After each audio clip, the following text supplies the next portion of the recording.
Assalamualaikum warahmatullahi wabarakatuh. Halo semuanya, perkenalkan nama saya Siti Hanifah Moza dengan NPM 22110500092.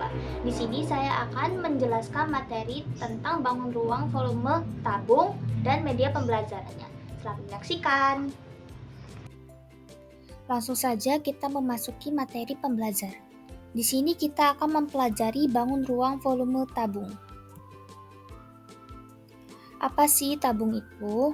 Tabung adalah bangun ruang yang dibatasi oleh dua bidang berbentuk lingkaran yang identik dan sejajar, serta sebuah bidang lengkung yang disebut selimut tabung. Selanjutnya itu adalah volume tabung.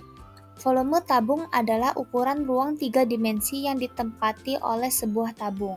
Secara sederhana, volume tabung menunjukkan seberapa banyak ruang yang ada di dalam tabung tersebut. Tabung memiliki unsur-unsur. Yang pertama itu ada selimut tabung, merupakan sisi lengkung yang menghubungkan sisi alas dan sisi tutup. Dan jika dibuka, selimut tabung berbentuk persegi panjang. Yang kedua itu ada sisi alas dan sisi tutup. Tabung memiliki dua sisi yang berbentuk lingkaran identik dan sejajar. Satu lingkaran berfungsi sebagai alas dan yang lainnya sebagai tutup. Yang ketiga itu ada jari-jari. Jarak dari titik pusat lingkaran atau tutup ke tepi lingkaran. Yang keempat itu ada diameter.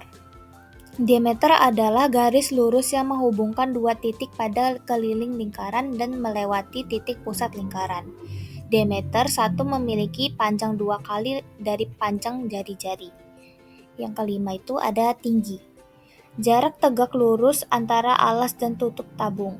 Yang terakhir itu ada pusat lingkaran. Pusat lingkaran yaitu titik yang berada tepat di tengah lingkaran alas dan tutup. Selanjutnya itu ada sifat-sifat. Tabung juga memiliki sifat-sifat, yaitu yang pertama memiliki 3 sisi. Sisi alas berbentuk lingkaran, sisi tutup berbentuk lingkaran, sisi selimut atau sisi lengkung yang menghubungkan alas dan tutup. Yang kedua memiliki 2 rusuk lengkung, yang ketiga tidak memiliki titik sudut, yang keempat alas dan tutup berbentuk lingkaran yang kongruen, yang kelima memiliki tinggi, dan yang terakhir itu ada sisi selimut jika dibuka akan membentuk persegi panjang. Nah, ini contoh gambar tabung di kehidupan sehari-hari. Yang pertama itu ada kaleng minuman. Kaleng minuman adalah contoh klasik dari bentuk tabung. Bentuk ini efisien untuk menyimpan cairan dan mudah untuk diproduksi. Selanjutnya itu ada drum minyak. Drum minyak digunakan untuk menyimpan cairan seringkali berbentuk tabung. Bentuk ini memberikan stabilitas dan kapasitas penyimpanan yang besar. Dan yang terakhir itu ada pipa PVC. Pipa PVC digunakan dalam sistem perpipaan rumah tangga atau industri.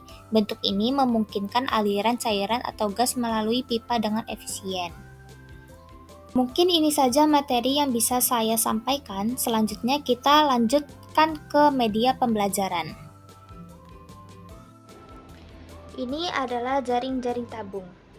Di tabung memiliki selimut tabung. Ini merupakan selimut tabung. Di tabung juga memiliki sisi alas dan tutup. Ini merupakan sisi alas dan ini merupakan sisi tutup. Di tabung juga memiliki jari-jari. Ini merupakan jari-jari tabung dari titik tengah sampai sini. Ini merupakan jari-jari tabung.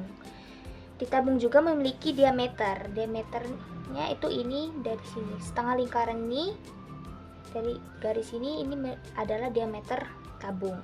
Di tabung juga memiliki tinggi. Jika ditarik seperti ini, maka ini merupakan tinggi tabung. Dan yang terakhir itu pusat lingkaran. Pusat lingkaran berada di titik tengah lingkaran atas maupun